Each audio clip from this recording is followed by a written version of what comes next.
Aurobindo Darshan.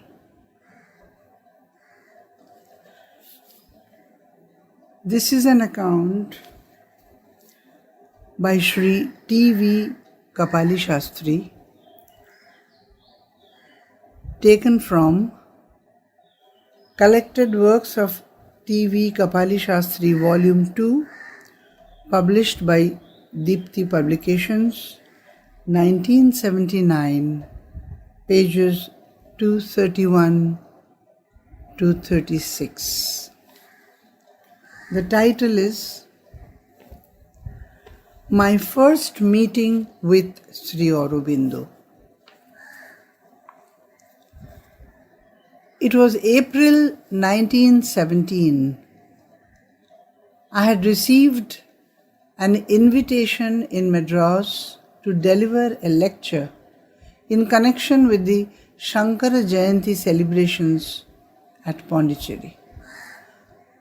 There was some hesitation on my part in accepting the invitation, for the organizers of the function were known to be a rather orthodox set of gentlemen, and though my way of life conformed to the usual standards of orthodoxy, I had my own doubts whether my opinions and views, which ran counter to the rigidly conservative outlook, would be palatable to my hosts. But they pressed their invitation. There was another and a more intimate factor which decided my choice. I had long wanted to see Sri Aurobindo. Here was an opportunity too good to be missed, particularly since, as I fondly imagined then, the police would not bother one who goes on such a pious mission as to participate in a religious function like the Shankara Jayanti. Events, however, turned out to be otherwise. Police attentions were not wanting, but that's a different story. I had first heard of Sri Aurobindo under peculiar circumstances. In 1907, Bipin Pal had come down to Madras on his lecture tour, and the city was all agog over his thunders on the marina. Being caught up in the general whirlpool of the raging new spirit, I could not help attending those lectures. And it was after one of these that a friend, who was a college student and then later retired as the principal of a local college, took me aside and said, "This Pal is a loudspeaker. Inspired, he orates. True, but he is not the chief leader. There is another man behind the scenes, working at the desk, giving directions. His name is Aurobindo Ghosh, a saintly man, a Shakti Upasaka." I got interested, and when in the course of a year another friend returned from Nagpur, where he attended a lecture by Sri Aurobindo after the Surat Congress on his way from Bombay to Calcutta, I lost no time in getting as much information as possible from him. He was all admiration and respect while describing the leader. He does not have a loud voice, but when he started speaking slowly in distinctive tones, we all felt a kind of rhythm creeping over the vast concourse. And when the lecture was over, we woke up as if from an enchantment. He said, "It is outside the scope of this brief narration to trace the course of my further acquaintance with Sri Aurobindo's activities and writings. First political, and then the epoch-making Arya. So then, I decided to take the trip with this main object of visiting Sri Aurobindo. On arrival at Pondicherry, I called at poet Bharati's. He was then living in Ishwaran Dharmarajakovil Street, and when I was announced, his little daughter led me up to the first floor, where I found him singing, "Victory in this life is certain, O mind, fear there is none." Then after a pause, he made enquiries of one or two friends in Madras. I had met Bharati before in Mylapore. The last I saw him was a little before 1907. But what a change! Circumstances had conspired to wreck the physique and the handsome and spirited face of the inspired poet, the national poet of Tamil Nadu. He was shrunken, pale, and sitting. Suddenly he burst out, "In the secret cave, O growing flame, Son of the Supreme." I knew Bharati had some knowledge of Sanskrit, which he had studied at Kashi, but not that he had acquaintance with the Vedas deep enough to give expression to such an essentially Vedic conception as the growing flame in the heart of man. Besides, the poet identifies Agni as Guha, Kumara, son of the Supreme. When I asked him how he caught the idea, he gave an interesting explanation, in the course of which he said, "Yes, I have studied 200 hymns. I do not quite recollect whether he said hymns or riks under Aurobindo Ghosh. It was from Bharati himself that I learnt he got the inspiration and general knowledge of the Vedic gods and hymns from Sri Aurobindo. Later, he translated into Tamil some of the Vedic hymns to Agni. So the talk switched on to AG, as he used to be known in those days. Where is he living? I asked. There. He pointed in the direction of the European quarters. I want to see him. But nowadays he is much disinclined to see people. I myself do not meet him as often as I used to do before. Anyway, I shall ascertain. Please mention that I have come on a pilgrimage to him. I pressed, as if on impulse. Indeed, the pilgrimage had commenced somewhere, and that long ago.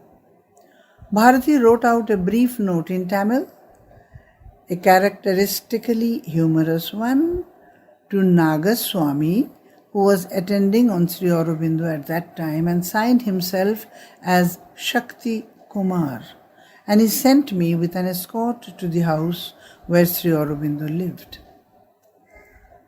It was 3 p.m. when we arrived there. Nagaswami was obliging. He took the note, went up to AG, and was back within a couple of minutes. He will see you at 6 p.m. today, he said. Dilemma of dilemmas. The hour for which I had looked forward with so much eagerness had arrived. But the timing was embarrassing, for precisely at 6 the meeting was also scheduled to commence, at which the lecture was to be delivered. Neither of those could be missed, and yet both could not be fulfilled at the same time. Was it the proverbial Sattva Pariksha? I wondered. I thought for a while and sent word to the organizers of the function that the meeting could commence a little later than the fixed hour.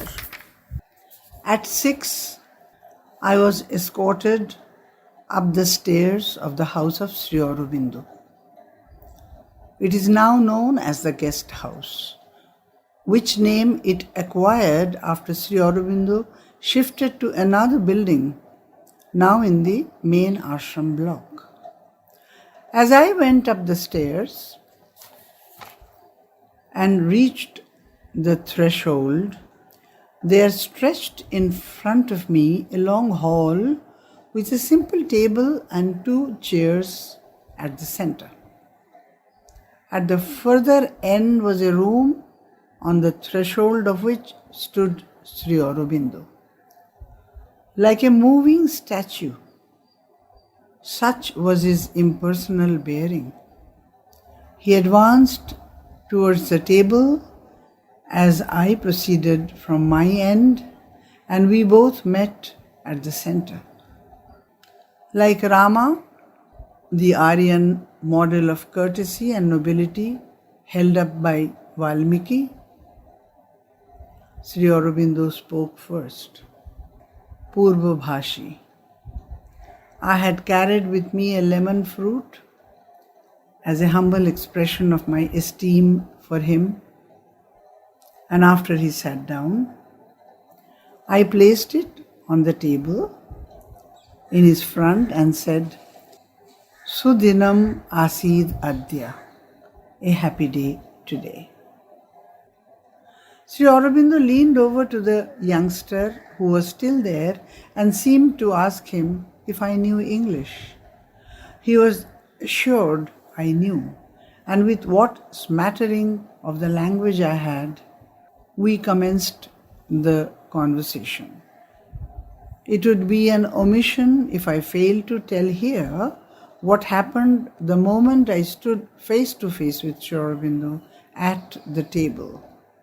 The age is past when matters of this kind had to be kept to oneself and concealed from others for fear of scoffings from rationalists and skeptics.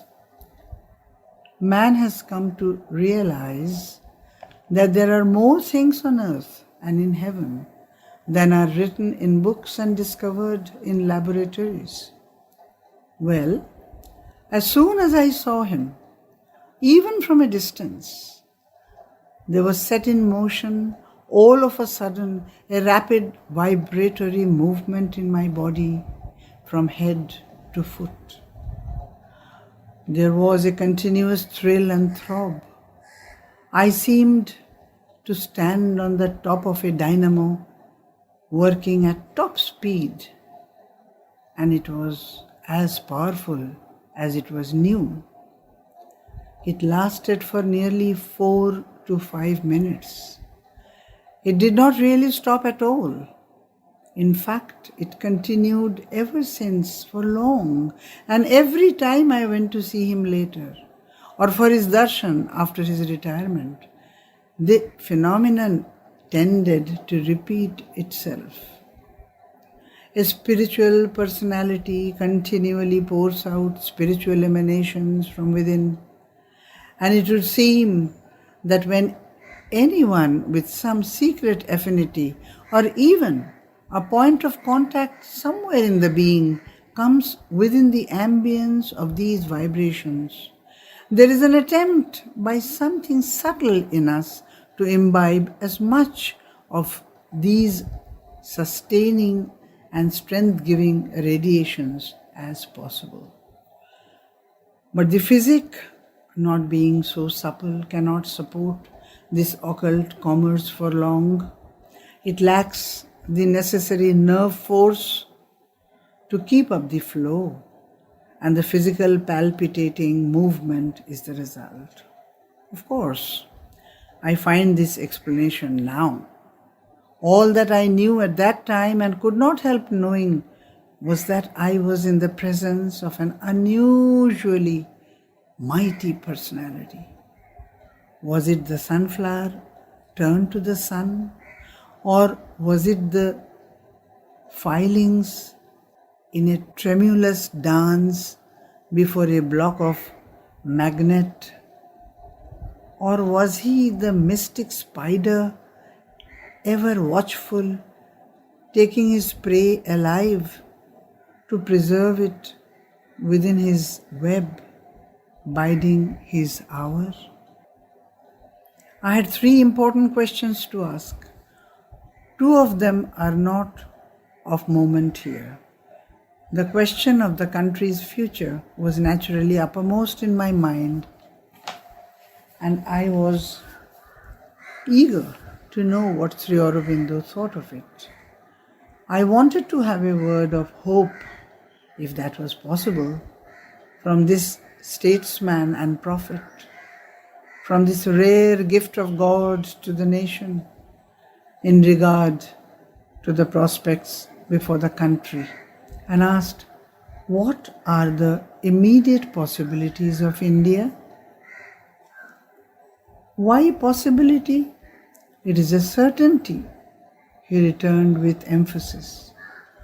The Hindu-Muslim problem was lurking in the minds of thinking politicians who were few. In spite of Tilak and the Lucknow Pact, the fear was there. We have to bargain and purchase patriotism from them, I put in. He agreed it was a serious hurdle, but hoped that reform movements would come on and influence the progressive sections of the communities.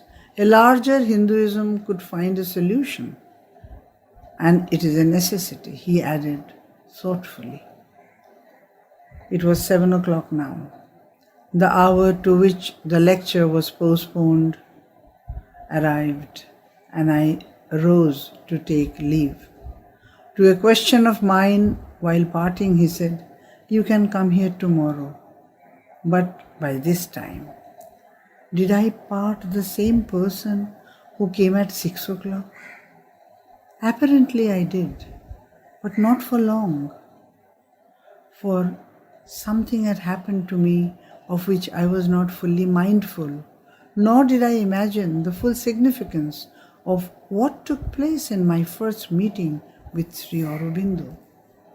Something had been set going which carried me on its wings.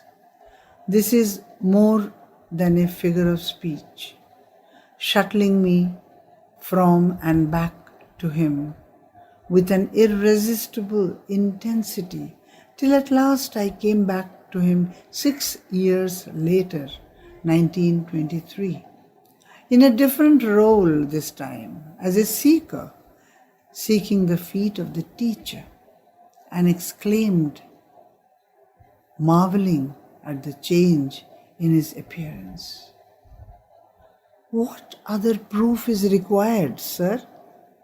Then your complexion was dark brown. Now it is fair. Today the hue is a golden hue.